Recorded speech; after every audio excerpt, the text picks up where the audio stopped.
I'm the incorrect announcer, and welcome to the Tentpole Accessories Podcast, where your hosts, Andre and Serge, give expert advice on tents and where to shove your poles. Carry on camping, boys. My Serge? No, you're Andre. Oh. Yeah, you're Andre. Hello, kids, and welcome to podcast number 205, Rompers. This month we're talking about Rompers. My name is Shaun Holly, and over right down south we have... Not that far down, not as far as I used to be, Shaun. Yeah. I'm the glorious county of Oxfordshire. I'm Alex. How you doing, guys? Welcome back. How are you? What have you been up to this last month? Do you want me to start? I got loads, mate. Loads. Have you? Go on, then. You roll into it then, Shaun. You've got loads. You've got more than me. I have been to Play Expo, Norbreck, 5th and 6th of October. Met loads of friends and made new friends and played mostly pinball. Oh, dearie me. I love it. Loving the new Stern game, Jaws. After watching somebody play Sinistar, I really wanted to get into it, Sinistar. Because he made it look easy, but just not happening. It's a poor man's Bosconian, I reckon, Sinistar. It's a hard game, dude. Such a hard game. We had it in the arcade archive for about a month or so, and I struggled with it. Yeah. I love the sounds and everything, and the gameplay looks good. I don't mind the whole inertia, the way it's bounced around, but God, is that a hard game? Yeah, it is, isn't it? Yeah. But tell me, Blackpool, I've never been to Blackpool. For me, it's just a little bit too far. And I've heard some stories about the hotel not being so great. Yeah. I've done a video on it, so you can look at the video. But oh, cool! Is it out now? Yeah, it is. But bro. I didn't realise. Right, I was recording under the strobing red and blue lights, and that's really picked up on the video. So Neil had a look at it, and he says, "Why is everybody Smurfs?" Because it is. I can't repair it, but obviously it's still quite funny because it's still quite good, good to watch. But yeah, it's what it normally is. It's a meetup. It's the best place to go if you want to network. That's what I think. If you want to network with podcasters and friends, and everyone goes. So like it's your cabs, your pinballs. There's not that many pinballs. There's consoles, computers, vendors, LAN games. There's little side rooms. There's a little Warhammer thing going on, or Warhammer type role playing games. Cool. Yeah, lots of stuff going on. It's a really good event. Yeah. So what about the cabinet? What about the cabinet display? I mean, the cabs. Was there any new games you hadn't played, or? It was mostly the same as last year. There was a few new ones. I'll have to look at my walk around again. I can't remember. No, because they have swapped them out from last year. Yeah. A few, and there was a lot more that were working. Last year there were perhaps 9 or 10 that were down or something. Yeah. At certain points through the day, but this time they got it bang on, so that was good. Yeah. Oh, it'll be interesting to see in your video what they have on offer. Yeah. Because when you go to these events, you want to play games, arcade games that you can't emulate at home. All the unique controls, the driving games, all that kind of stuff. The weird joysticks and spinners and all that. Yeah, the gun games and stuff. Yeah. But did they have a spy hunter there, Shaun? Don't know. Because I have really got into that game. I don't remember it. Such a cool cabinet. It might be. Yeah. You'd hear it though, wouldn't you? You'd hear the David Gunn. Yeah, Gunn. Peter Gunn. David? Peter? Not David Gunn. Who's David Gunn? I made him up. Yeah, and also, I went to Arcade Club Blackpool on the first night time, and nice. I met some guy. That's a crap story, isn't it? Yeah, I met some guy who was is like taking over from. Let me just look at my notes, kids. With the wrong mouse.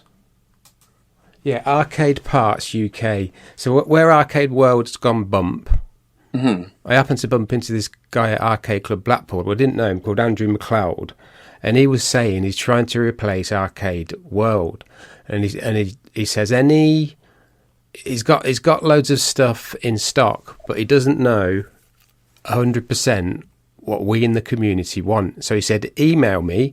So I've put an email address in the arcade chat. And he'll try and get the stock in. So, he's got joysticks, Samoa stuff, buttons, T-molding, lots of stuff he's got. But that's handy for the community, because we did wonder what had happened to Arcade World. It just sort of closed down without any notice at all. Yeah, I don't know who ran that. I'm not sure at all. But if he's taken over the business, that's really good news. Yeah, because I think that is the only place in the UK really to get your arcade bits and bobs, Yeah, so I put another link in the show notes, and there's an email address there. If you just go onto his site, you can contact them. Okay. I'm nearly done. I reorganised my man cave, so I've got rid of them bloody floating shelves. Apart from one of them, you know the floating shelves I kept banging my head on. No, I don't remember. Well, look, is that why your hair's worn away? Yeah, banging your head on the shelves. Yeah, I thought it'd get more sense into me, but it hasn't worked. So I've got rid of one of them, and I've reinforced the other one, and I've got a proper good shelf up now, and I've got some more sort of space in the room. I've reorganised stuff, and what else? One more thing. Sorry, mate.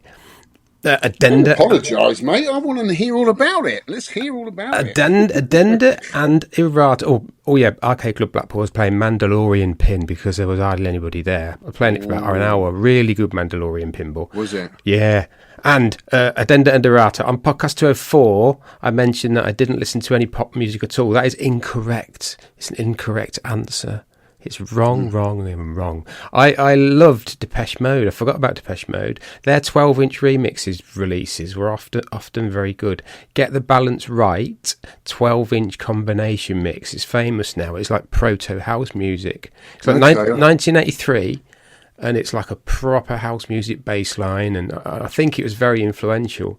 And it's that kind of thing that got me into Depeche Mode.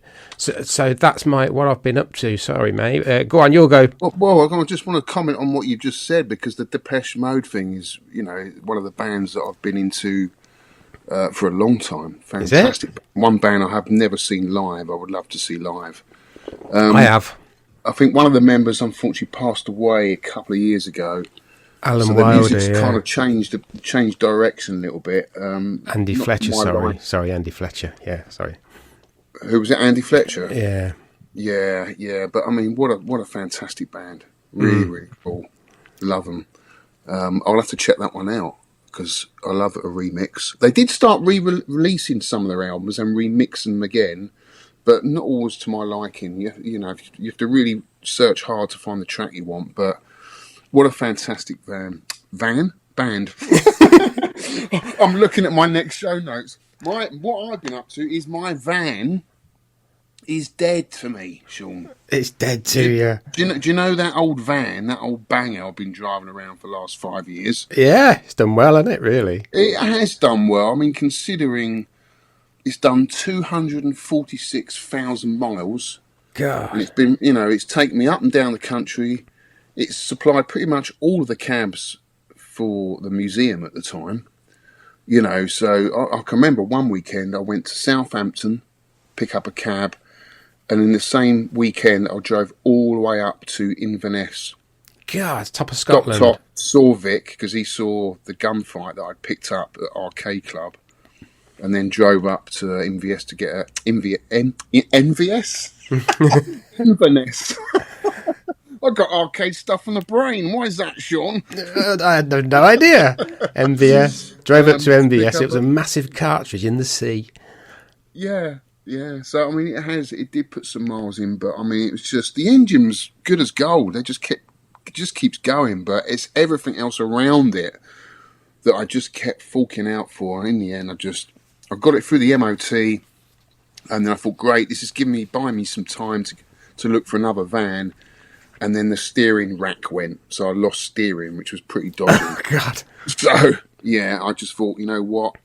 let's just get a new one now. I say new one. I bought another second-hand one because there's no point for me getting a brand new van with the stuff that I put in and out of it every day going to work. So I just want a good second-hand van with 100k on it, and that was fine. So I've got another Ford Transit Custom, which is great for what I use. So I'm really chuffed with that.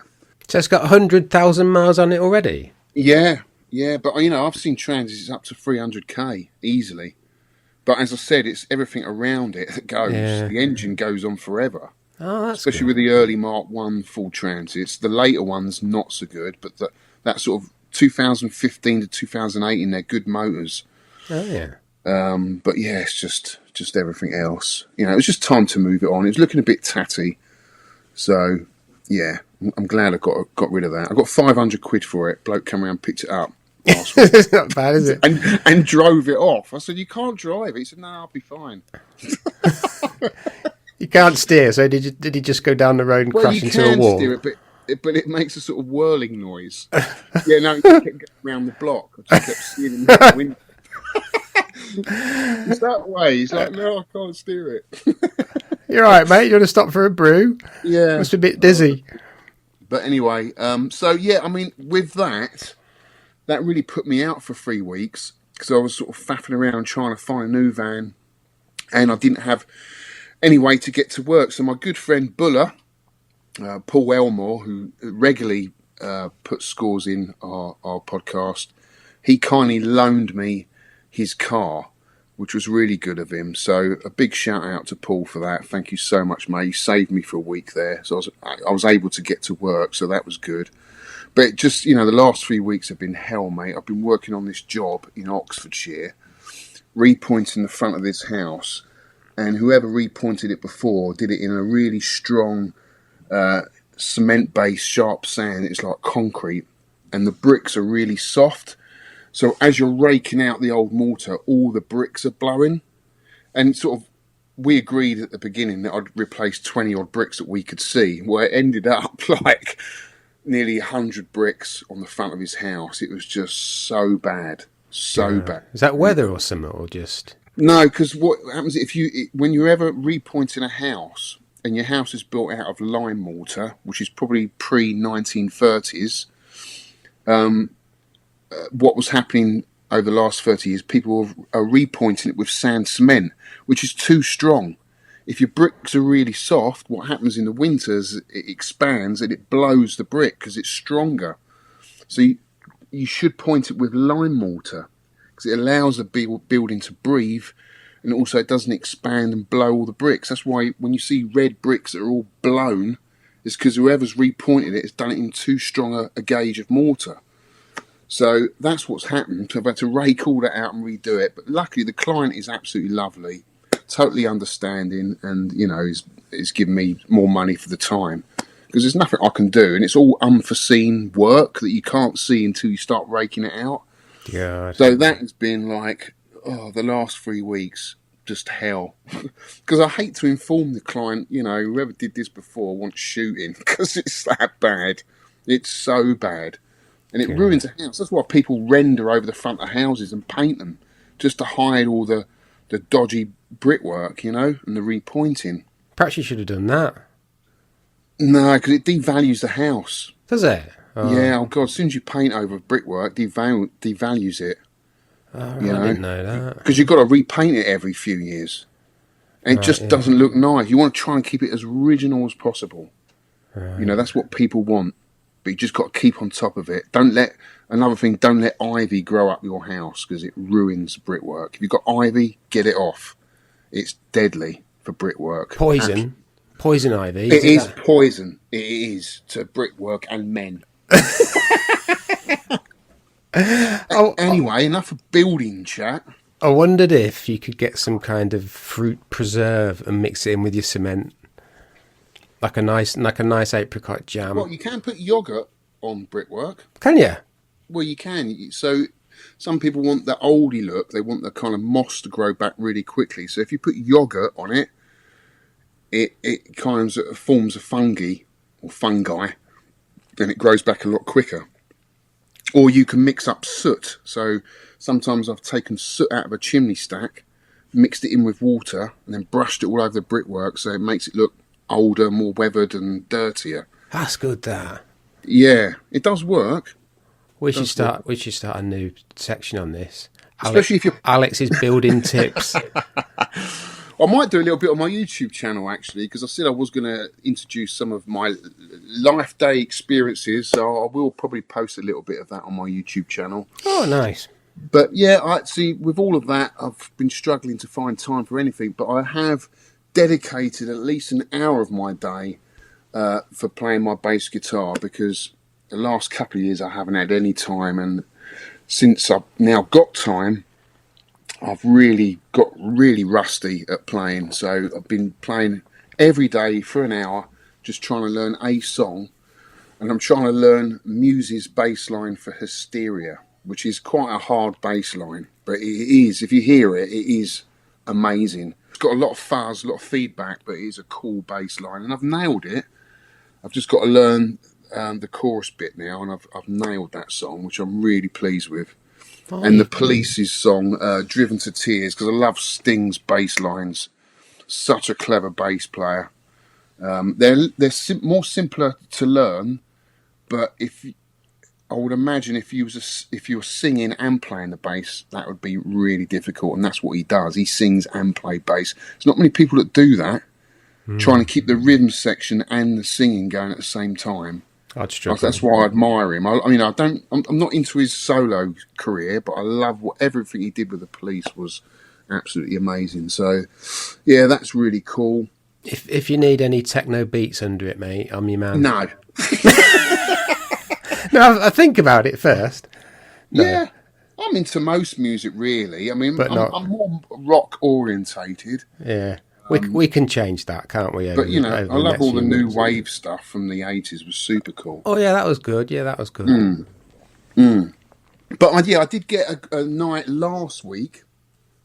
I thought, okay, Nush's watching something on telly. I'm going to spend the night down my arcade, switch on every single game and go through every single one. So I played Rescue for an hour, and I got over 100,000, which I was really chuffed with, because I was averaging 150,000 in that game at one point. Right. Oh God, that's good. It is good, but I've got to beat Cine Steve's score, because I think he got over 200,000 once. Wow, is it still on there? Sorry? Has he got a high score save? No, he got it on my old bootleg Rescue I gave him. He was playing that, which I think is slightly easier. I can't remember. But yeah, he's a really good player. Track and Field, I was playing. I'm really rusty at that again now. So, I was averaging again 100,000, and that's dropped down. Astra Blaster, which is now working, although it has got a very noisy fan in it. But that's easy to change out. But again, really rusty at that game. Do you remember when you had it as a high score competition, Shaun? And I think Charlie Farr got 52,000. I'll have to look back. Yeah, he got 52,000 because I was following his score, and then I realised he's playing it on a candy cab with a joystick. That's a lot easier. Yeah. Than playing it with two buttons, which is what all the dedicated cabs have. All right. Yeah, I suppose it is. It is. Some people like the buttons, though, don't they? Yeah. But I've got the star point buttons, which are not nice. The old... Oh, God, yeah. Yeah. But it's original. Mm. And to change the buttons over, I'd have to drill a hole through the control panel, which I don't really want to do. It's fine as it is. I'll just play it as it is. But it's one of those games, you've got to remember all those secrets. So many secrets, isn't there, to that game? Yeah, very... I think that was well ahead of its time, that game, with that kind of thing. And the speech as well. Yeah. The speech was really good, really clear. Yeah. So since we did that last podcast, we had Whitney on, and do you remember him mentioning he was looking for an Astra Blaster? Yeah. Well, Adrian Purser kindly stepped forward and said, oh, well, I've got one. And he's got a little cabaret exactly the same as mine. So hopefully, I don't know if they have done the deal, but hopefully Whitney might have a little cabaret Astra Blaster. It would be cool. I've just FaceTimed Whitney by mistake instead of you. Have you? Yeah, he went, all right, mate. I said, oh, yeah, how you doing? Yeah, brilliant. He said, Sorry, good to hear from you, but I've got to go.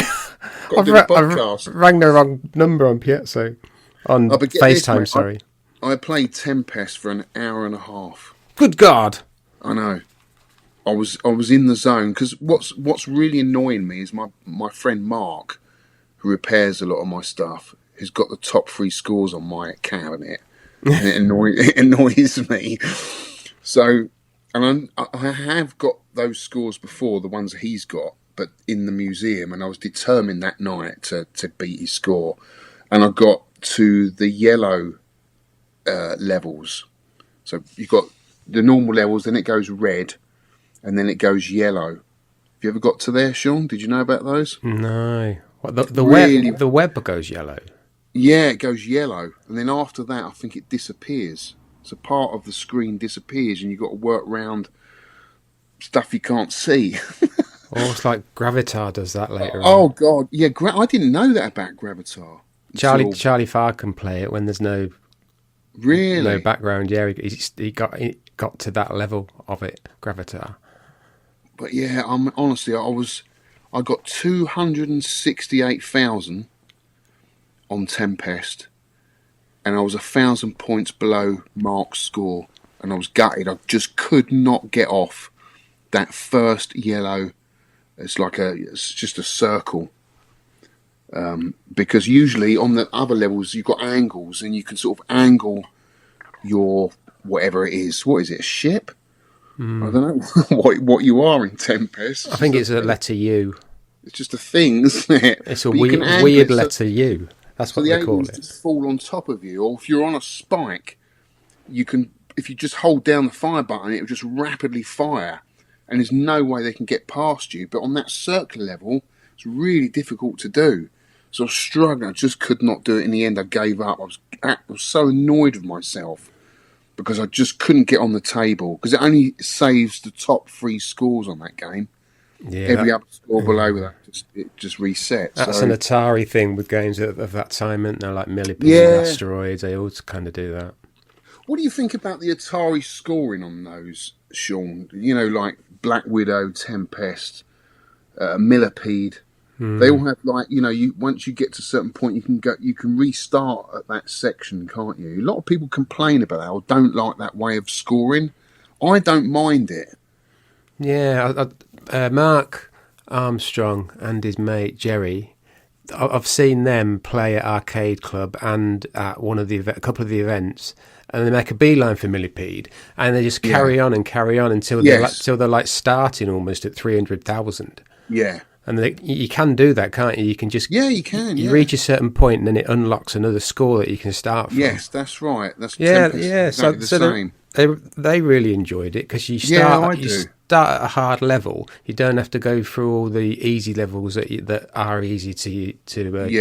Like, I think it's a good idea, really. Yeah, I do. I really like it. So and then I played Juno first. Got a really good score, 420,000. I was in the zone on that game. Oh, that's good. Yeah, really enjoyed playing that again.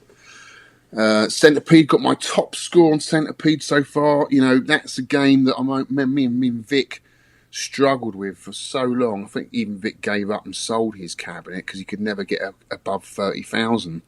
But I've managed to get up to 62,000 now, and I'm just kind of avoiding the spiders. You know, I'm not even trying to shoot them. I'm just getting out of the way. Just get out of the way, and just make sure you're not right in the corner. Because, you know, they can reappear on the side of the screen and just catch you by surprise, which is really annoying. I'm just concentrating on getting the centipedes as they come down. So I was chuffed for that, 62,000. I think with Juno first, I'll have to check on Psychic. I think I've got 1.9 million, you know. Have you? On Juno first, yeah. When I was really, really into it, I think for your arcade archive, I got 800,000. But I was really, really into it at one point, and I played it a hell of a lot, and I think I got 1.9 million. I'll have to check. It might be 1.6. Yeah. I put it on Sidekick anyway. I wouldn't be surprised that you got that. I'm not, you know, I know you're a good player, but I do know a few people and watched a few people like Greg Mott get to a point in the game where it doesn't get any harder.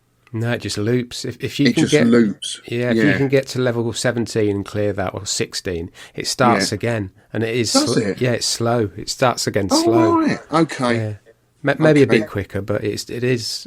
Yeah, so you can, if you get over that hill, you can. Yeah. It's like starting the game again, and it's another like 700,000-800,000. Okay, that's something for me to go for then. Level 17, you reckon? 16 or 17. I Right, think it's okay. 17, which is where it restarts.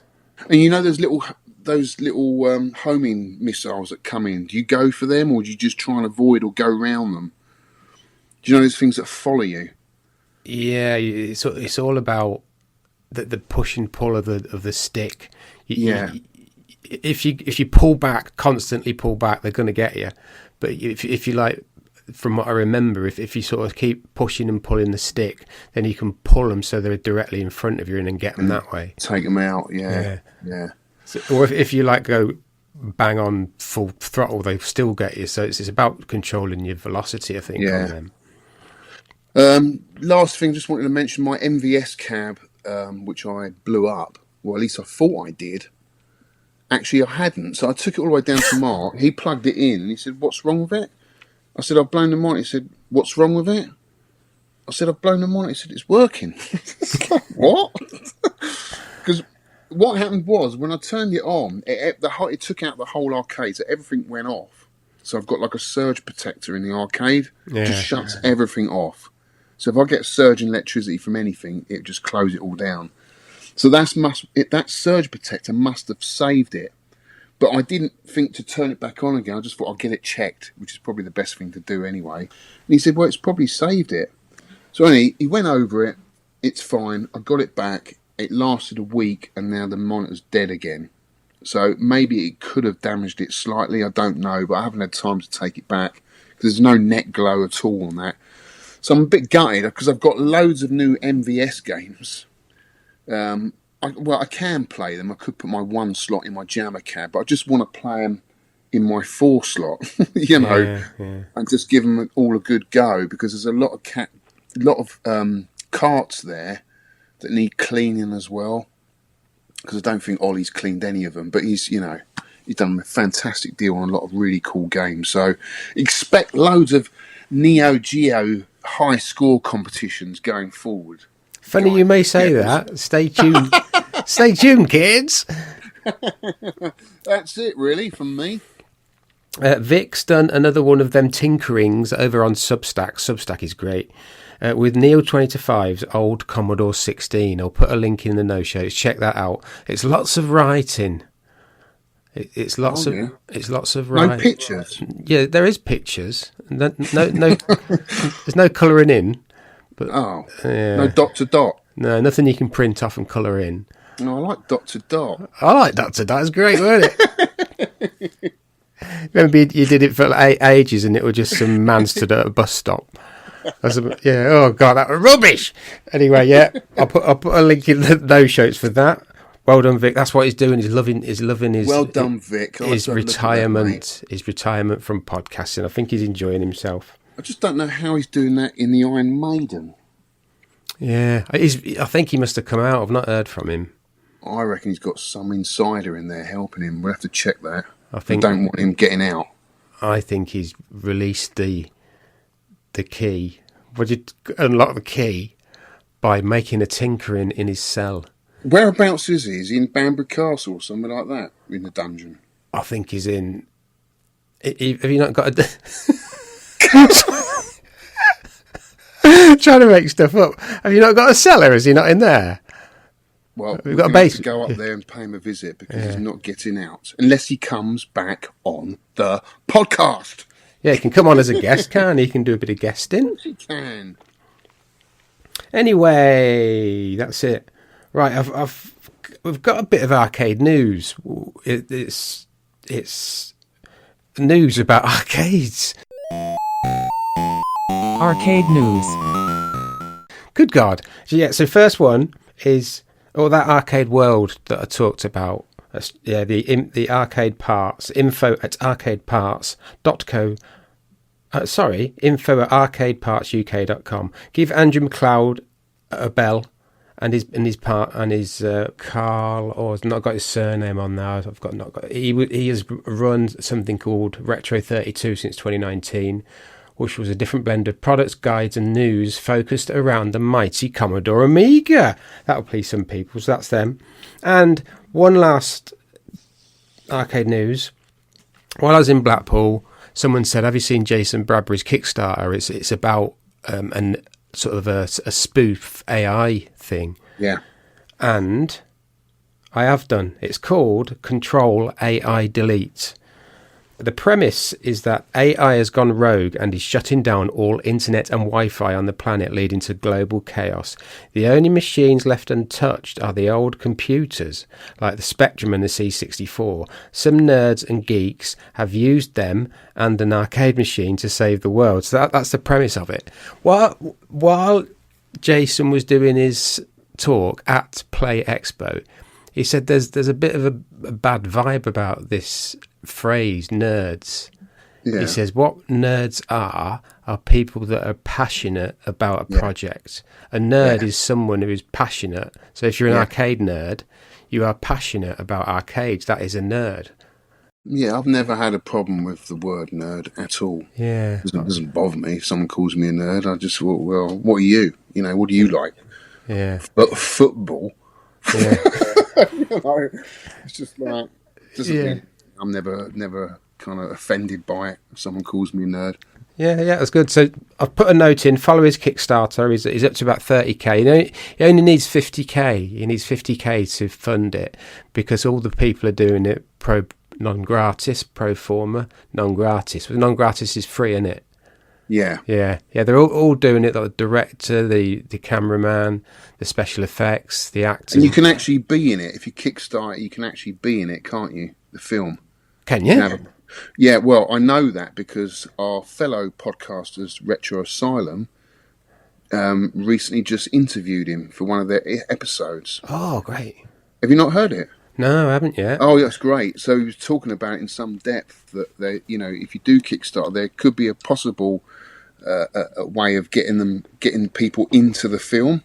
I mean, it might just be like a second because there might be quite a lot of people backing this project. So, but yeah, I thought that was really cool. It sounded great. Yeah, so check that out. It's a really good episode on the Retro Asylum podcast. Our good friends over there interviewed Jason Bradbury, which is really cool. I've met Jason actually a few times. He's a really nice guy, and he used to live in Twickenham. I don't know if he still does, but I used to see him on his bike all the time. He's a nice guy. Yeah. The film is set in Skegness, cool. where he grew up. Yeah. Okay. Podcast pickup. Podcast pickups. I have actually got some pickups. No. This is amazing. Let me sit down. I've got to sit down. I've got whiskey here somewhere. You've got pickups. Yeah. You haven't been going in the cat litter tray, have you, and picking stuff up in there? Oh, right, yeah. Right, moving on then. No, I got a book from Mike James, right, of Retro Gaming Roundup. He did a book a few years ago called Smoke and Mirrors, The Rise and Fall of a Serial Antipreneur. And it's an official account of the man behind the events, Mike Kennedy, that led to the evolution of Game Gavel. He started that. Retro Magazine, the Retro VGS console, and the Coleco Chameleon. All of these things failed eventually.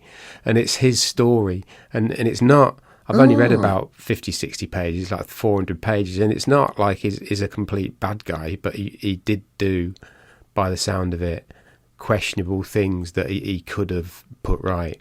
But I can't say much more because I've only read about 100 pages, about 400 pages. So that's what I've got. Some pickups. How about that, lads? Sounds like an interesting read. I've got so many books I need to read. I haven't got round to yet. What have I been picking up? I've been picking up books, funny enough, but these are not reading books. It's from our good friend Greg Mott, who is well known in the community for being quite a good pinball player and a very good arcade player. He's very good at Robotron Defender. But he's made these fabulous books. There's 6 volumes. It's called The Video Game Flyers. And they go from 1979, I think, right up to 1990. And they're just flyers. But they're pretty much every arcade flyer. And I was flicking through it the other night because there's games in here I've never even heard of. And I come across this game called, what was it called? Streakers. Streaking, yeah. Streaking, wasn't it? Yeah. And I sent you a link to it. Yeah.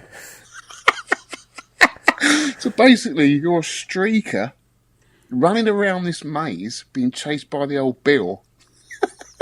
And you start off naked. I can't believe this, right? And it's a woman as well, isn't it? Yeah. Is it a woman? Yeah. I couldn't make the graphics are so poor. I couldn't make out whether it was. You've got to pick up a bra and knicker, so I hope it's a woman. That's right, isn't it? Yeah, because the advert, the flyer, is of a woman being chased by the old Bill with batons. Yeah. I mean, you just couldn't get away with that now, could you? No. So of its time, but it looks like a Pac-Man clone. So you just go around collecting all the dots. I don't know if your clothes are power-ups. But it looks like that's what you've got to do to get off the level, get all your clothes back. Yeah. But how strange. How strange. How did we miss that one, Shaun? Do we need to do this for a high score competition? No. Yeah, we can do that. We can sack off the other one. Yeah. We did Uncle Pooh. That was quite funny. Yeah, that was a great game. It was a great game. A really clever game. Yeah. It looked like you in that game. It was you, wasn't it? You made an appearance. Yeah. I used to pull my pants down and poo. Do super fast poos at enemies. Yeah, that was a good game. But yeah, fantastic book. There's 6 volumes. I love it. Anything arcade related books wise, I've got to pick up. Unless they're kind of, I mean, there is a lot of books out there, isn't there? I don't need all of them, but because it was from my good friend Greg, who I've known for years. In fact, Greg was one of the first private arcades I was absolutely blown away with, because he had this Robotron UV reflective carpet, which just blew me and Vic away when we walked in there. This was like 10 years ago. And it was just the most amazing private arcade I'd ever seen. And he's such a lovely guy. I just thought, I've got to get these books. Really, really cool. He's done another book, actually, about his life. I need to read that, because we're actually mentioned in it. So that would be good. What else did I pick up? Oh, more MVS games. So just briefly, Oll's been doing me some fantastic deals on some MVS carts. Getting really into my Neo Geo when I get my cab back. Breakers, which I think got released on the Nintendo Switch recently, which is a fighter. Z-Blade, which is a horizontal shooter. This one might interest you, Shaun. Looks really unusual. I've never seen a shooter like it. I can't wait to play it. I struggled to get the cart working. I had to really clean it up, but finally I got it working with the sound and everything, but then it kind of crashed at the end of the first level, so I probably need some more cleaning, but it looks a really good horizontal shooter. Have they got swords? No, it's not. I'm thinking of something else. Oh, I'm thinking of a Sick game. What's the Sick game? Sick game, yeah. Sickio. Aggressors of Dark Combat, which is another beat 'em up, I think. And vinyl. I'm really into my vinyl right now. I'm really enjoying putting vinyl on and just leaving the record on. Let it go through all the tracks, how the artist intended you to listen to the album. You know, I think the trouble with Spotify now and all these other streaming services is people don't really appreciate the artist like they used to. You know, because back in the day, we used to save up our money. Well, I did anyway. My record collection, CD collection, tape collection was as big as my game collection. It was huge. And I've been into music just as much, if not more, than I have been into games. So it's really cool picking up some new vinyl now. I know it's a little bit more expensive, but I've been going to record fairs and all that and looking for bargains and stuff. So I picked up soundtrack to Blade Runner, the original soundtrack, and the later film, the sequel, 2049. See, I thought that sequel, I love the original Blade Runner. I even went to watch it in the cinema when they did the director's cut. And no one of my mates wanted to go, so I went on my own. I actually Did you? Yeah, I loved that film. But when they took the commentary out, I actually thought, I do like that. It wasn't meant to have the commentary, was it? No. I actually think that adds to the film, because when I watched it without the commentary, you thought, what's going on here? Yeah, I must revisit that, the original release with the commentary, because I haven't seen that version for such a long time. But it is one of my favourite films. I think it is a timeless film, and I think the sequel was just as good as the original. I really do. I love the sequel. Yeah, very clever, and very clever. I think it's the atmosphere and the pace of the film that I like. Mm. A lot of films now I don't know whether it's because they think people's attention spans are a lot shorter, but sorry? I think I don't know whether they think people's attention spans are shorter because you're sorry. I'm going to have another whiskey. Sorry, I'm drinking single malt Isla whiskey. I've driven into whiskey, kids. My crap jokes. Yeah, I know what you mean. Yeah, attention spans are just like the 10-second Instagram kids and the TikTok. Yeah, they've just got to put as much action in, and you don't need all this fighting stuff all the time. You know, I mean, John Wick, the original one was okay, but the others is just like watching a computer game. They're just like superheroes. It just doesn't feel real, if you know what I mean. That's not a good way of putting it, because none of these films are meant to be like realistic, but the fight scenes are just overproduced. You know, just ridiculous. Anyway, my last vinyl pickup was the classic album of a band that I absolutely loved back in the day. It's Motley Crue. Oh yeah. Do you remember this band? No? Remember the name? I probably would. It's one of their early ones, Too Fast for Love. It's a fantastic. If you like punk rock, it's a great album. Really, really cool. No, I was always into the electronic stuff, I'm afraid. Yeah, no. See, I got into heavy metal around about 87. I was into all the pop stuff, new wave, while I was at school. But another time I talk about, in 1987, there was a band that totally changed my life and the music that I listened to. But that's for another podcast. But anyway, that's my pickups. I forgot a bit of arcade news. There's a cheap alternative to the Mr. FPGA. Have you seen this? No. A YouTuber called Takayudon that I quite like because he does really good reviews of handhelds and stuff like that. And he had quite an input into one of them, into the operating system. He has done something called a Mr. Pi, which is a £99 FPGA rival to the Mr. And it's running everything that the Mr. does, but it's 99 quid instead of like you have to get like a D10 Nano, don't you, and everything on the Mr. It's like 250 quid a Mr. by the time you've got something that's playable.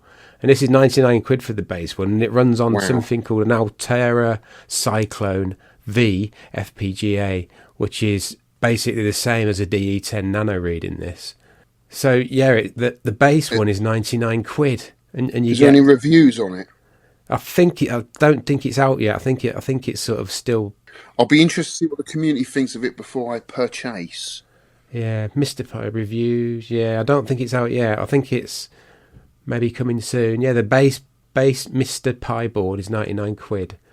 And there's a RAM bundle, which is 115 quid. And it goes at 260 quid for the full lot, which is 128 meg of RAM, a USB hub, Bluetooth, and all that kind of stuff. But yes, it looks very promising, and it is, because Mr., it is better than MAME. Obviously, it's like cycle perfect version of MAME. But if you're like me, you just want to play something that's near enough good for a high score, it's not something I'd be interested in until like you got something that you can't play in MAME. Right. But so you wouldn't be interested in this for that price? I don't know. The good thing is Charlie Farr plays it a lot on his stream, and the menu system's really good, and you can just hop out and in and out of lots of console games as well, and computer games. They're all sort of it's like a very basic menu. You can just load them up. That's what you want. Yeah, but the arcade games, it's weird. Like Vic noticed something where when they released the ROM for Kung Fu Master, the guy was walking behind the stairs when he went up a level. And it's just because they go down what a creep. Yeah, stupid Kung Fu Master, stupid guy. How does he get upstairs? He walks behind him, just bang his head, wouldn't he?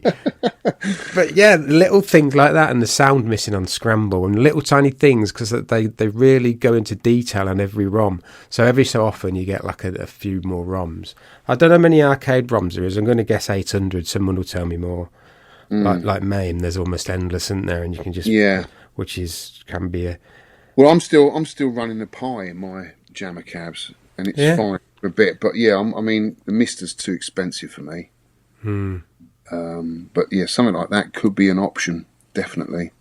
Right, yeah, sorry about that. I missed that bit. Right, we've got loads of feedback. I'll do one, you do the next one. How about that? Mm-hmm. Sounds good to me, boy. Listener feedback. This is great. Thanks for all this feedback. This is great. Retro Russ, hey up! I've just seen your link to the perfect game of Yi Kung Fu. It's not actually a perfect run. Can you remember I put a link on this? Yes. If you notice the score each time an opponent is defeated, when the next opponent appears, the score is often different. This tells me that they have just stitched together different perfect runs to make the game look continuous. Also, we don't know the difficulty, I suppose. And that... So... Yeah, I mean, that guy actually... I can't remember what that YouTube channel is called now, but I think he does that with a lot of games. Stitches it together. I've noticed that. Well, that's okay, because he can play, but he's obviously got to stitch it together. He just filmed it for such a long time and just stitched all his perfects together. Because the score changes, so it's a bit dodgy. I didn't notice that, but because I was too busy looking at the fighting techniques. But yeah, I think he does that a lot. But, it's okay. Feedback from Tony DJ Rouge. Such a treat to hear Whitney on the airwaves and our boys Alex and Shaun bringing us some audio gold. Cheers, mate. Thanks, Tony. Really do appreciate that. Got one here from Funk discussing Vic in an Iron Maiden. He's found a laundry shop called Iron Maidens. A laundry shop? Is that where he is? And then they're having a go at Vic. He's in a straitjacket in a laundry shop. They're having a go at Vic, and he's put, I fart in the face of fear. Vic has at the end of all this stuff on YouTube. We got Craig Goodwin, who's a good friend of mine. Got a fantastic YouTube channel called Goodwin's Place. Hi both, just finished episode 204, loved it, great fun. On UK Pinball, there was a highway pinball that closed down a few years back. They made some decent games, including Aliens, which then went over to Pinball Brothers to continue the build. I have seen an Aliens, I think Rav's got an Aliens. And another company called Team Pinball that do occasional games with a few of the ex-Highwayman team, I believe. They made a game called Mafia, which is an old-style single-level pinball, no ramps, etc., but with a modern screen and rules. I need to pull my finger out and get on with my Gremlins homebrew pinball build. So he's making, Craig, his own pinball machine in the Gremlins theme. Yeah, it is absolutely amazing. You can find his build on his channel, which is Goodwin's Place. Can I ask the important question? Is a fig roll a cake or a biscuit? And does it count as part of your 5 a day? Well, the best person to ask is Mr. Holly. Well, I've had a look at this because I'm a biscuit expert, having consumed over 200,000 of them in my lifetime. And the debate over whether a fig roll, I've nicked this off interwebs, the debate over whether a fig roll is a cake or a biscuit has been ongoing. But in the UK, a fig roll is generally considered to be a biscuit. This is because fig rolls have firm pastry-like texture rather than a sponge base, and they are typically found in the biscuit aisle of supermarkets. So maybe a difference between a biscuit and a cake is a spongy base. Oh, you've ate that amount of biscuits? Yes, I think it's getting on for half a million. If you were a biscuit, Yeah, what would you be? it's easy. That'll be a custard cream, wouldn't it? It's my favourite biscuit. And would you like to be dumped in a pot of tea? No, I don't like. I don't like it. Imagine your little head getting dumped into a cup of tea. It's me bold. It scalds me, burns. It burns. No, I think I've said it before. I think dunking a biscuit.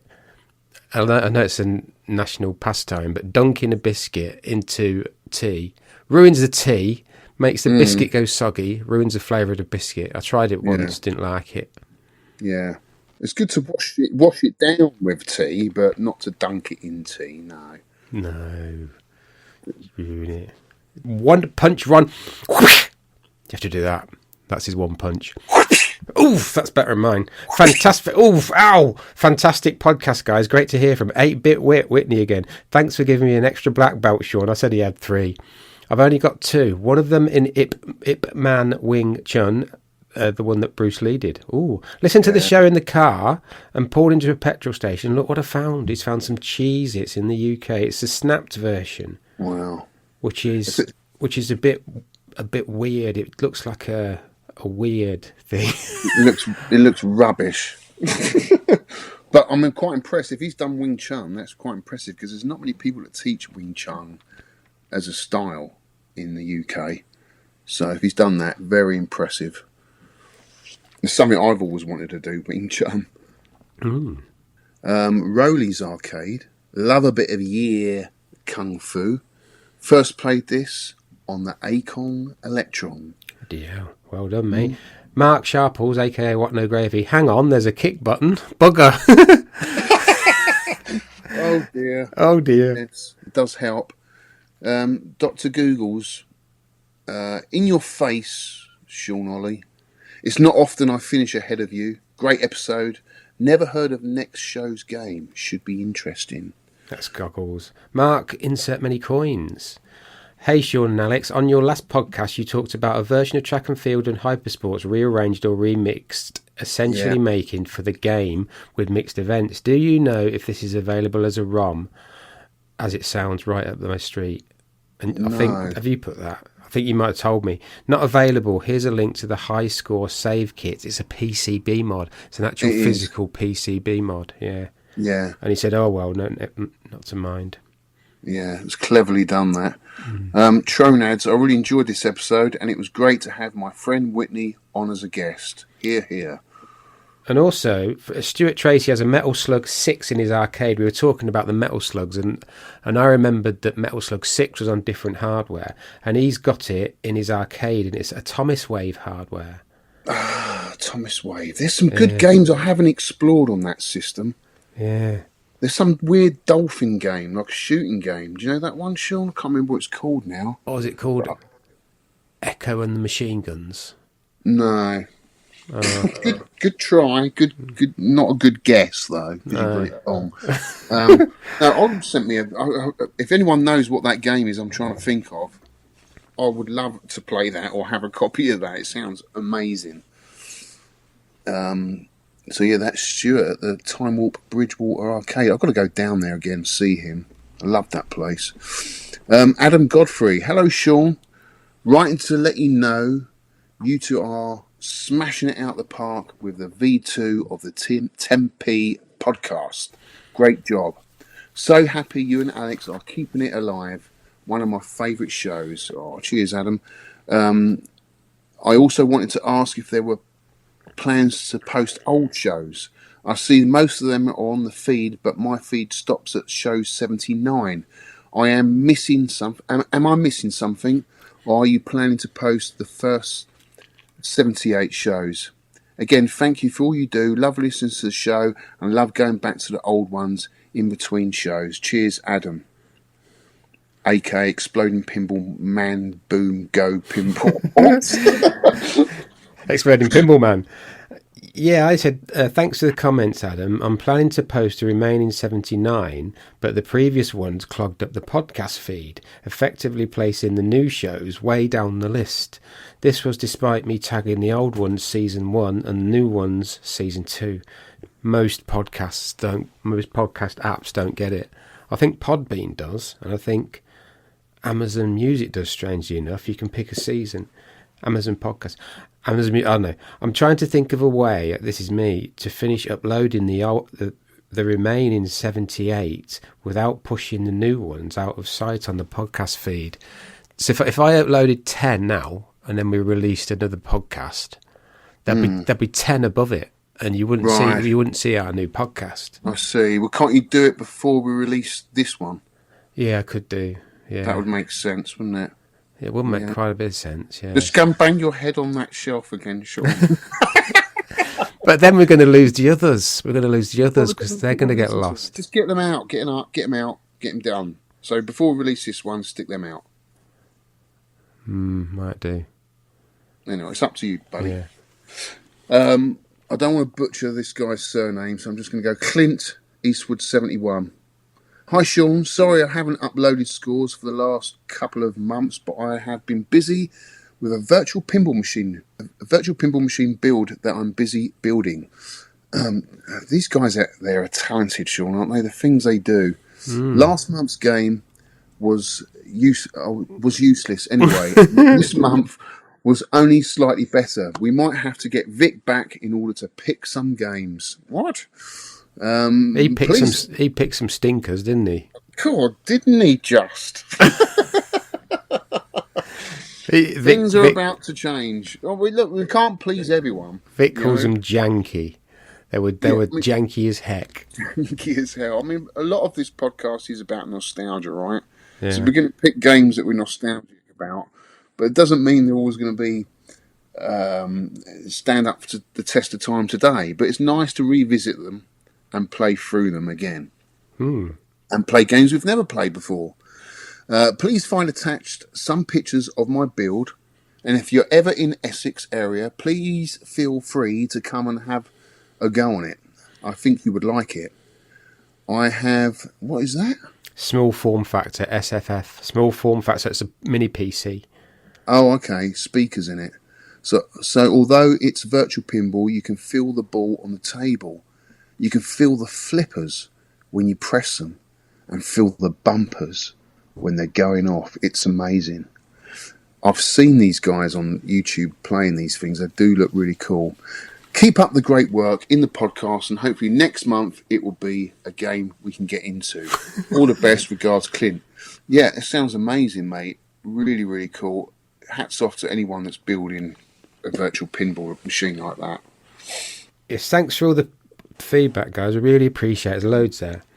Biscuit review. I don't know about you. Biscuit review.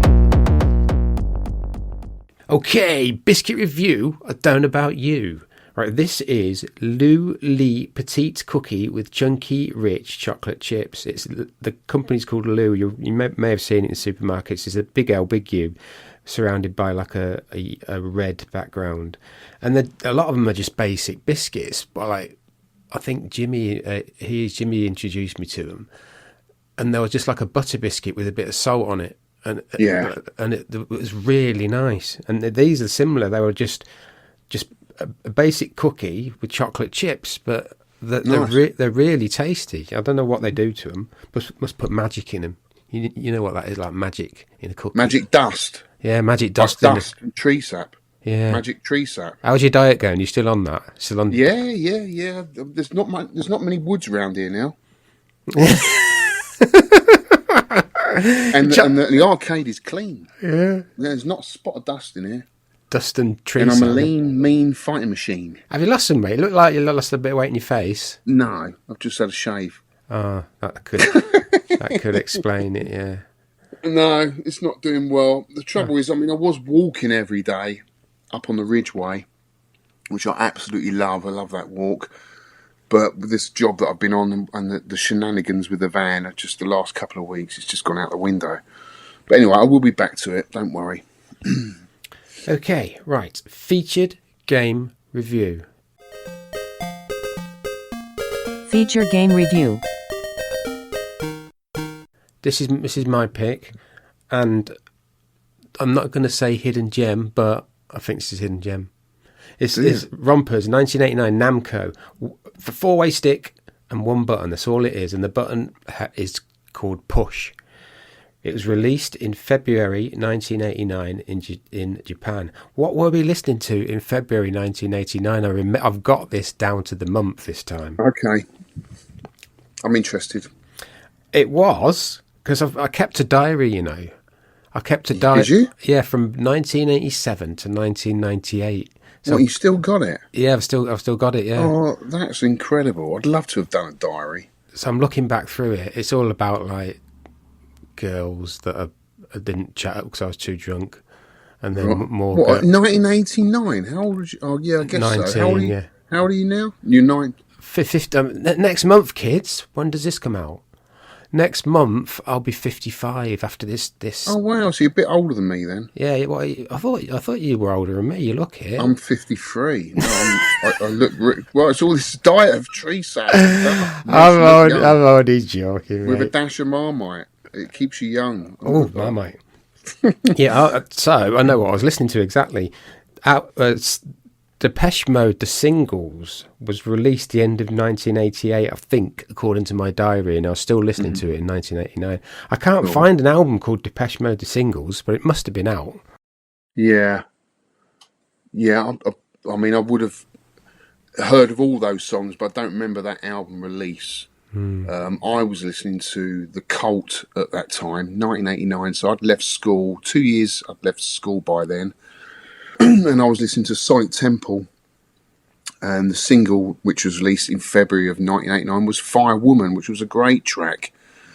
And Guns N' Roses also released Patience from their album Lies, which was actually a re-release from the limited run EP Live Like a Suicide, which was released the previous year. Now, that album was amazing, and I was going to talk about it earlier on, but that band changed my life because it was the first band that I saw live, and the strangest thing, it was their first gig in the UK. So I saw Guns N' Roses at the Marquee in 1987, and it literally changed my life, that gig, because I'd never seen a band with so much energy and so much audacity to tell the audience to get lost. And just their attitude, I've never seen a band have that attitude since, except maybe Nirvana and Oasis on their first album. But, you know, after that, there's not many debut bands that make such a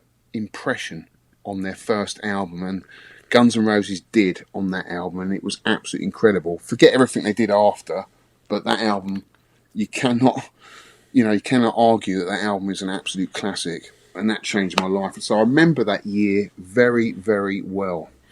Do you know, every time you get an album that just drags me out of the techno-electronic, like, drum and bass scene, and one of them was The Doors' Greatest Hits. Someone put it on somewhere, and it's just, I thought, that is amazing. So I listened to a lot of The Doors. I got all the albums in a box set, and I've listened to that as well. So that's another one that wasn't electronic. Oh, dude, they made a bit of a comeback, didn't they? Because Oliver Stone released the original motion picture, The Doors, I think in 1990, so that was a year later. And they went big again. Everyone was buying the Doors records again. You know, I love the Doors. Absolutely love the Doors. I forgot all about that, you know. I've still got the box set down here. Have you? Yeah, Morrison Hotel and all that lot. But people seem to think that the first album, in all the like top 10, the first album, The Doors, that was recording like in 10 days or something, was the best because it was so full of attitude and it was so like live and almost unrehearsed, like one take recordings and stuff. I don't think he ever got better than that, did old Jim Morrison? I don't know. I think L.A. Woman, is it? Riders on the Storm album's pretty cool. Yeah. Oh, I love that song. Good album. Someone did a really good sort of 9-minute Riders on the Storm kind of hip hop version. No, like an ambient techno, you call it. I know the one you mean. Yeah, I think I've got that. Yeah, who did got it? That on CD.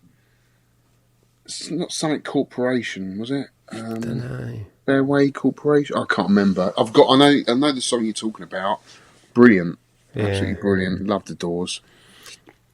Anyway, let's get on to the game review. Yes. Feature game review. Featured game review. Doodle-doo, doodle-doo, doodle-doo. Actually, I'll put the proper tune in there. I don't know what it's better than that. In this game, you control a gardener called Chap. Hello, old Chap. Chap must navigate through 61 maze-inspired gardens to rescue his girlfriend, Rumina, who has been stolen by a few bat-faced things, or by a scientist who makes bat-faced things, not sure.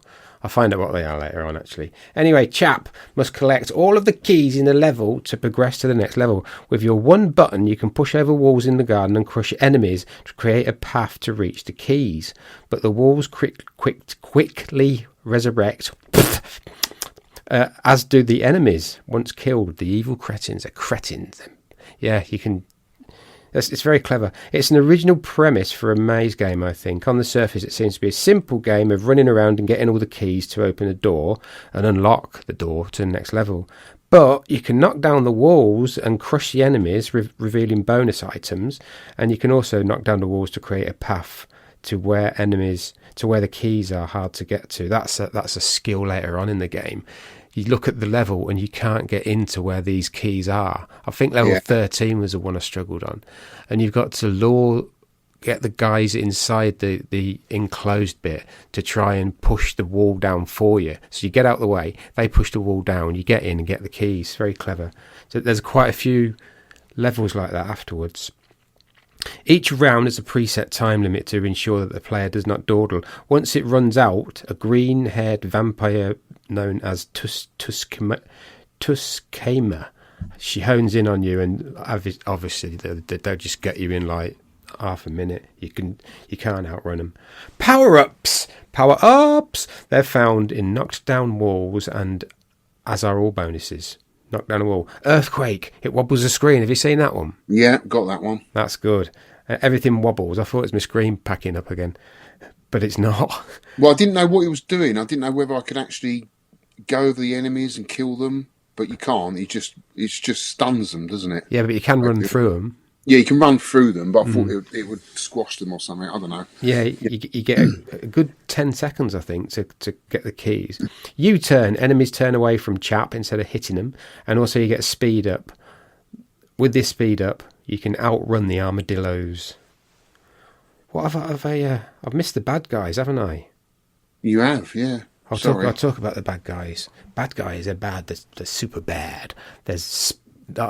They've all got Japanese names, so I've had to make them up because I couldn't pronounce them.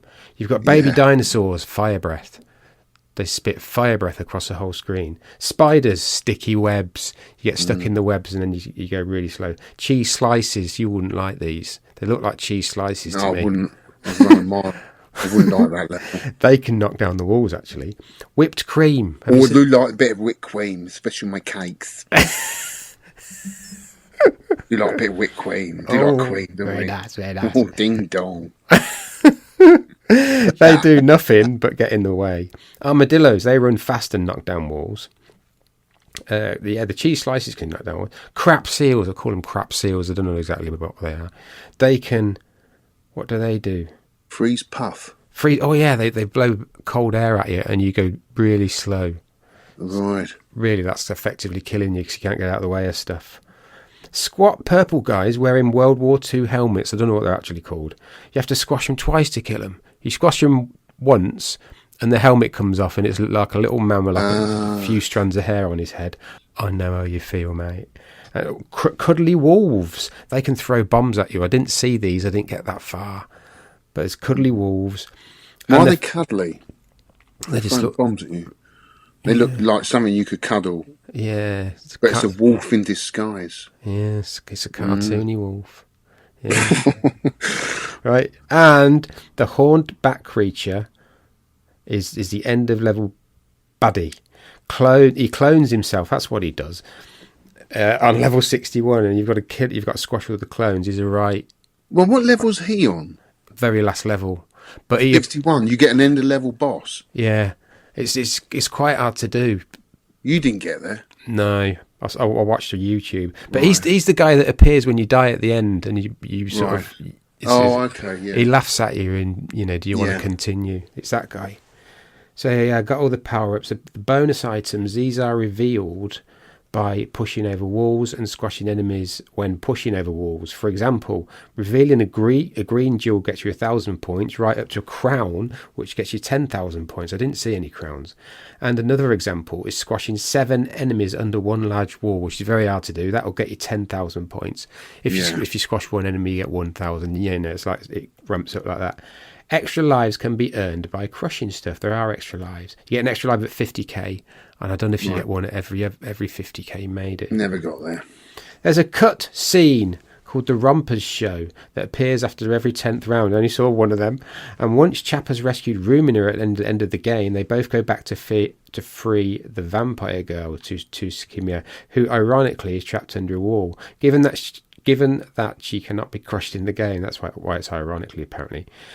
Chap then starts to carry her away instead of his girlfriend Rumina. That's Japanese humour for you. He carries her away on his back, which angers Rumina as he went through the whole game to save her. He's gone off with a vampire girl. Have you ever gone off with a vampire girl? Right? Many. It didn't come off well, mate. Don't go there. They're bloodsuckers. Just get her to lift her top lip up. If you see those fang teeth, run a mile. Oh God! Don't go near them. Was there loads of vampires down south? Was there? Yeah, they're after your blood and your money.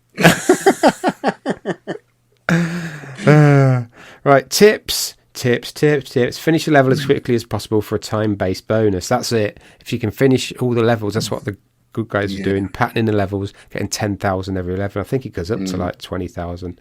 Like all games, it does help to learn the levels so you can pattern them. I was just going free form because I loved the idea of squashing stuff, and I wasn't getting a very high score. I was just running around squashing stuff. It's just great, but it doesn't lead to a high score really. As the game progresses, you do need to plan. You know what you do. You plan. You fail a plan. You plan. You've got to think quick. It's a little bit like, when the waves appear at Robotron, you've got like a split second to think, where am I going? What's my path? And make that decision and just be, convicting yourself to that path and stick with it. Yeah, you fail to plan. You're up the you fail to plan. You plan to fail. Something like that. That's good, isn't it? Yeah, the collision detection is very unforgiving. I think just the tip of your hat touched against an enemy will kill you. Obviously, keep an eye on how many keys you've got to collect. There's a little counter down the bottom left screen. All enemies seem to follow your path, so you can lead them around and group them. They follow your path exactly. So if you run up and down, a wide sort of bit of path, they don't go in. They follow the route you've gone. A lot of them do. Well, that is a helpful tip actually. If you know that. Yeah, that's going to help a lot. I didn't actually follow that. So what do you think of the graphics and sound? I loved the little tune. I really did. I thought it was great. I didn't get annoyed by it or anything like that. I thought it fitted the game perfectly. Graphics, it does its job for what it is. Little puzzle game. Nothing outstanding, but it was cool. I liked it. It was really cool, mate. Yeah, I do. I like chirpy tunes and cartoony graphics. The graphics do vary a bit, especially the border around the game. That seems to vary, to ice and fire and cheesecakes and sap. It's a maze game. I really like it, with a clever twist, which is knocking down the walls. Whoever mentioned Rompers, I know it was a listener. Please give us a shout and we'll give a shout out to you. I can't find who did it, who mentioned it. Somebody mentioned it. Yeah. It makes me think back to another original maze game called Spatter. I loved Spatter. It was made by the people that did Flicky, and it shows. Yeah. It's a superb maze game where you can jump against the wall as something coming, and you make a bulge in the wall and they go under you so you can go past them. Yeah. We didn't mention what hardware this is on, did we? Do you know what hardware it's on, Shaun? Oh, I think it's on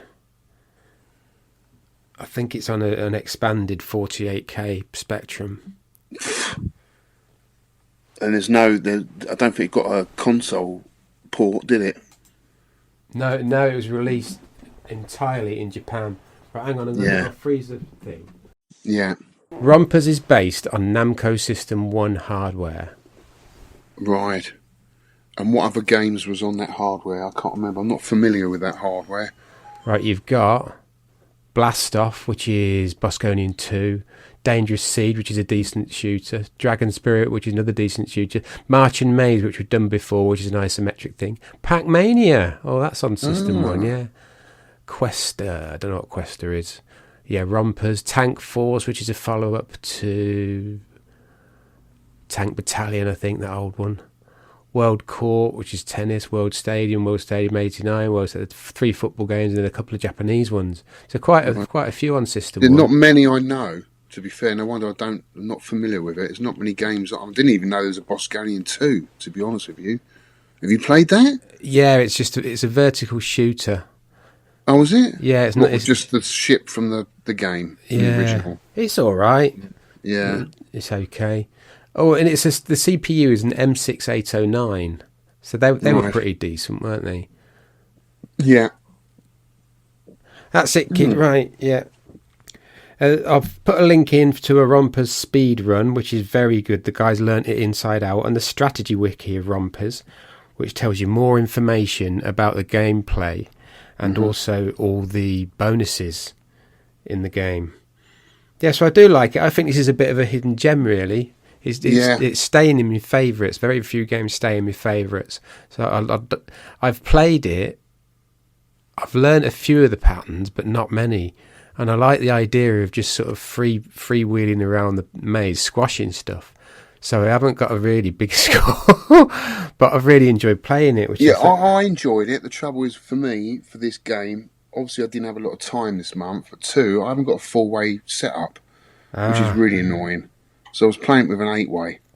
So I played it on the Switch, and then I played it on the Pi. But most of the time I was playing it on the Switch because it's got the arcade ROM on there. And it was, it done me. I was so tired in the evening. That's all I could really bring myself to play it on. But yeah, I thoroughly enjoyed it. I thought it was a great little game. Definitely. Yeah. So let's do some scores, shall we? Yes. High score countdown. Right. Stacey King at the bottom is still playing. 27,700. Not had much time to play. I love the single screen games, but this one failed to grab me. The lag between pushing a wall and falling didn't help. Yeah, you've got to kind of... Yeah, I know what you mean, because you can get squashed by the other side by like an armadillo or something knocking the wall on you. But the 4-way control on the joypad was also a barrier because it wasn't on a joypad. Oh, yeah. Because it wasn't precise enough. Yes, I know what you mean. Well, I ended up playing it on the D-pad. I found that easier than playing it on an analog stick. Andrew Hanane, is that right? Hanane, yeah. Hanane, 1 point with 28,000. Eastwood 71, who we've got feedback about his pinball earlier on, 29,400. Zest Storer, is that right? Yeah. Zest Storer, 1 point with 38,500. Paul Cradster, 42,200. One of the oddest games I have ever played, and a definite never again. He wasn't into it. Me, with right down the bottom, 78,900. It's an addictive and frustrating at the same time. Dr. Goggles, he's got some goggles and he's a doctor. I wonder how he does operations. I think he's got them big glasses. Yeah. Do they fall off and like land in someone's chest cavity, do you think? Probably got a monocle. Yeah, that'd work, wouldn't it? But if you're squinting and you're like sewing someone up, what if that fell? No, that's not good. You don't want to be in that scenario. No, we'll have to get on to him. What's he doing? Anyway, 79,350. Been a busy month. Just managed to grab a few goes at Rompers. Seems like a decent game. Bit too cute for me, but simply doesn't. I simply not had enough time to play. Me too. Old Man Steve, 81,820. Victor Marland, he must have got out of that Iron Maiden, he's put a score in. Not unless we put a PC in there, have we? He's got a Switch. He's got a Switch in the Maiden. You can play that in there. 84,110. Seems okay, but it gets a bit tedious after a few plays. Ooh. I thought you'd like that one, actually. Mr. Messi, 85,950. Rompers, walk around, push walls over, squash armadillos, wear a hat, all accompanied by a classic Namco font. I love that font. It's great, and when you see that font, you think, yeah, good game. Yeah, One Punch cool. Ron, 106,010 points. Basil the Sane, 1 point, 112,200. Great pick this. Great cutesy graphics, good sounds and gameplay that keeps drawing you back. Level 10, just a bit too tricky for me. Damn those webs. Best pick since Mouser.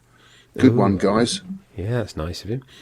Shaun, that's me, isn't it? Yeah, it is. 116,700. That's me just messing around and not playing for points. But okay, so what level did you get to then? Because I think I managed to get to about 8. That was it. I think I did get to 10, I think. Maybe 10. Right. But low scores. Yeah.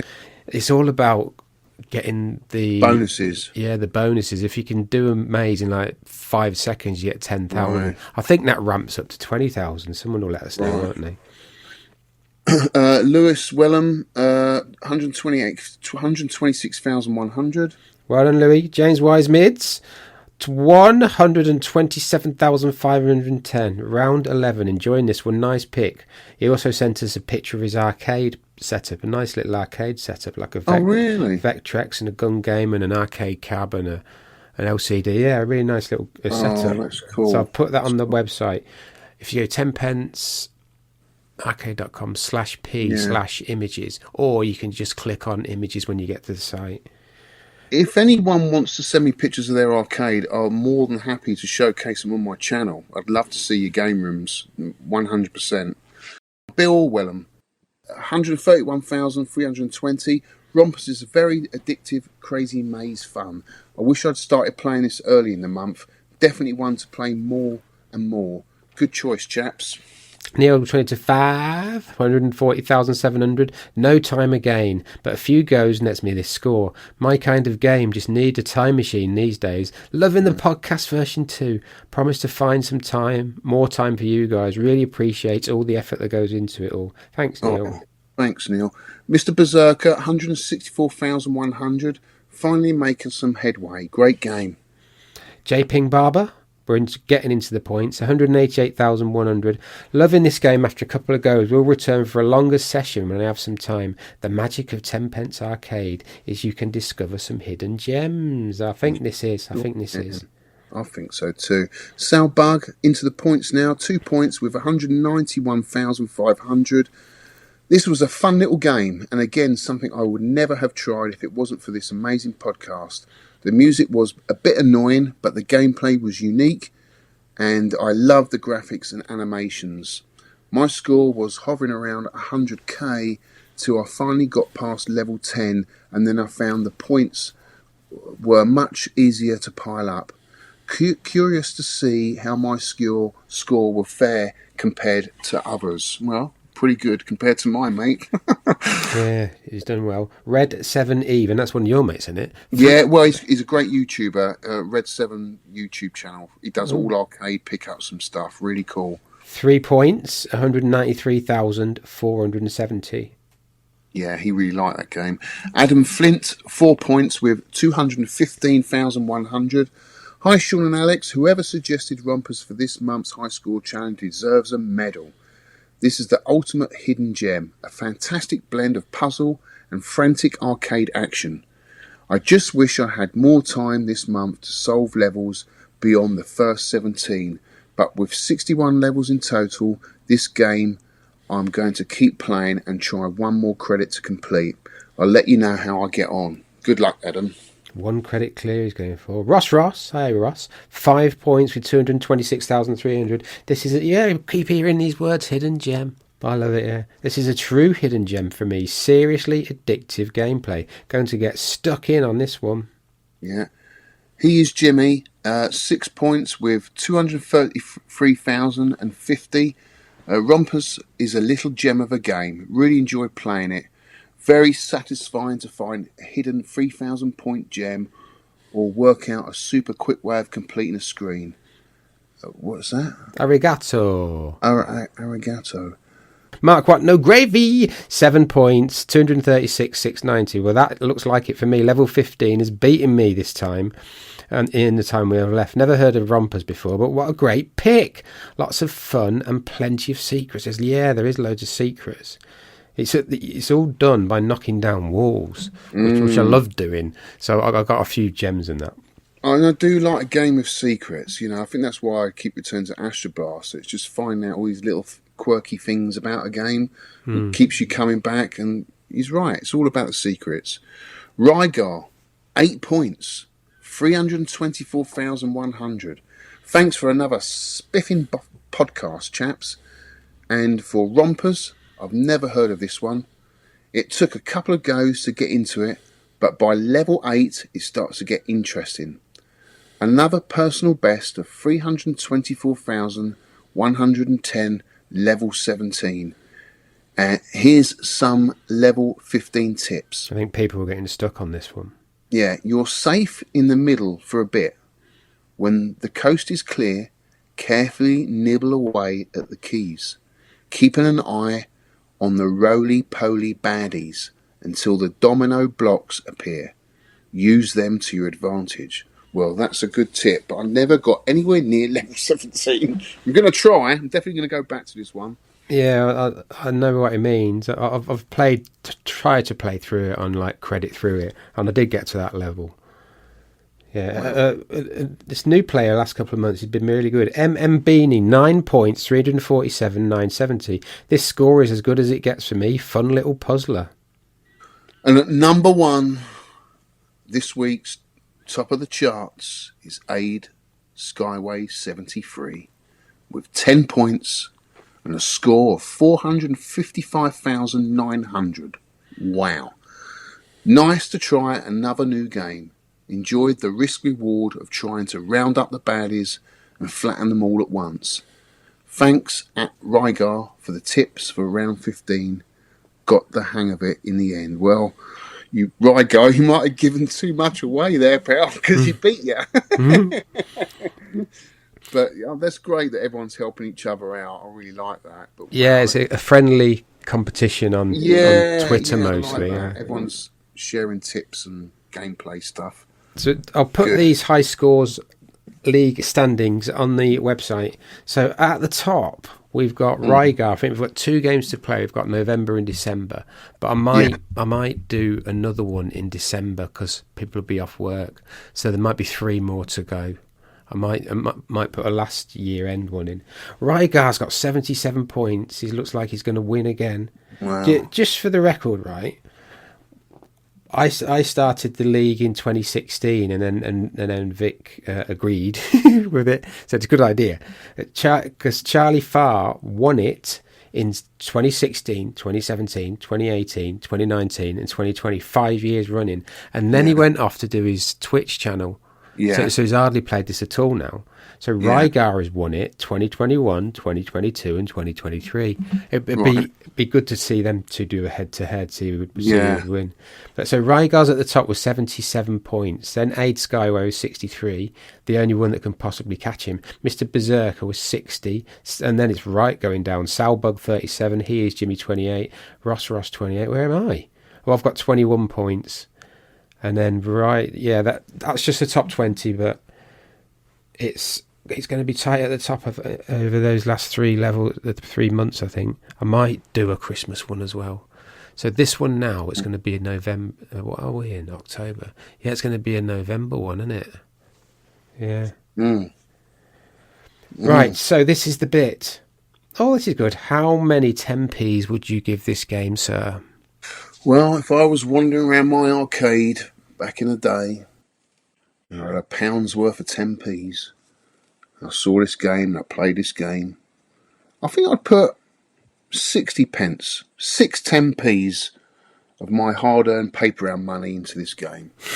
I think it's a good game, but I'd want to save a little bit for something else. But thoroughly enjoyed it, and if it was in the arcade the next week, I'd put the same amount of money in again.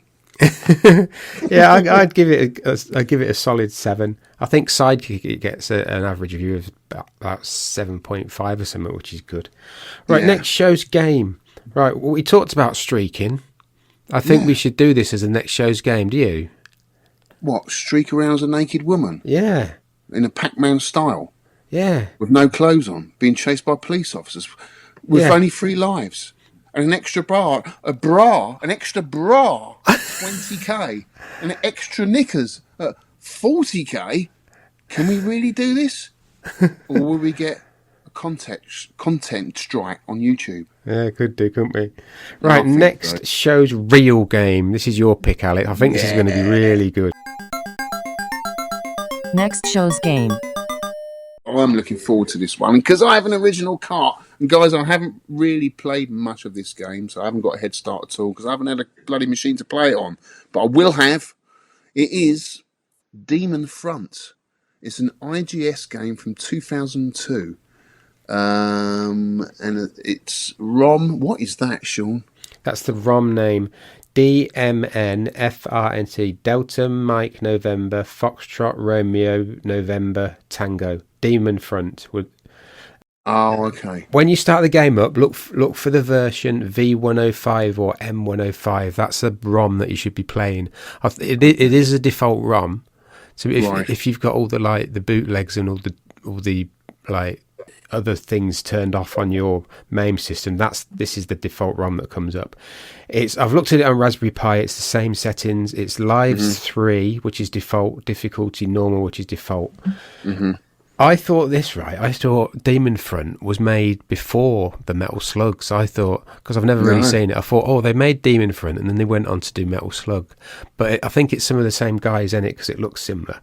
And a lot of people think this company's like a bootleg company. They're not. They're like official releases onto carts that look like MVS carts. Yeah, you got to run them on a different motherboard. You can't use a one slot or something like that. You got to run them on another motherboard. But some of the games that are released are pretty impressive. I think this came out. I've had a look at it at the same time as Metal Slug 4. Yeah.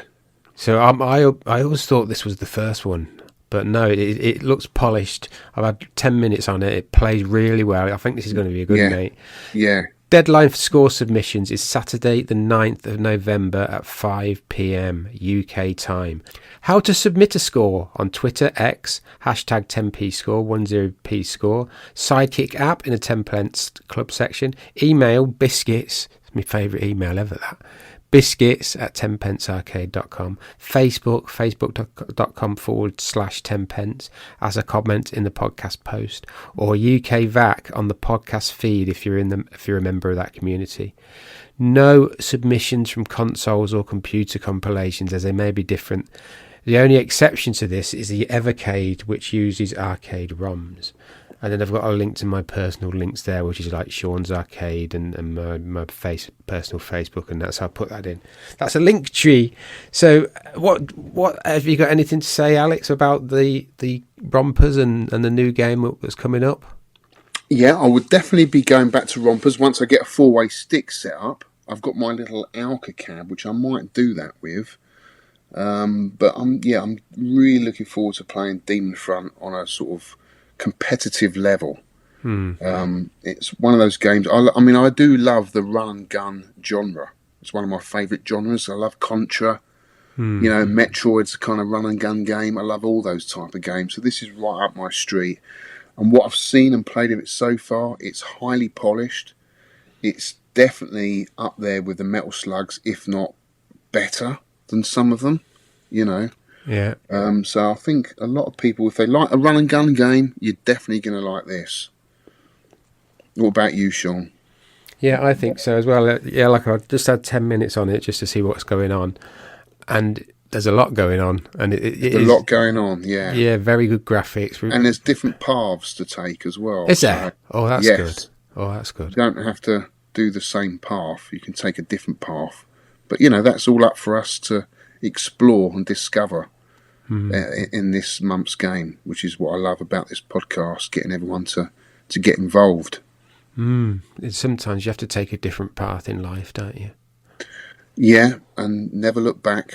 Never look back. No regrets. Because, always look forward. But not too far forward that you walk off a cliff. Yeah. Yeah, no, don't do that. Yeah. Anything else planned for this month, Shaun? For this month, I've got a few things coming up. I'll save them for next show, actually. Yeah. Yeah. Don't forget it's Halloween, folks. Yeah. Actually, this is a good Halloween game, isn't it, really? Never thought about that. dmnfrnt. It is really, yeah. Yeah.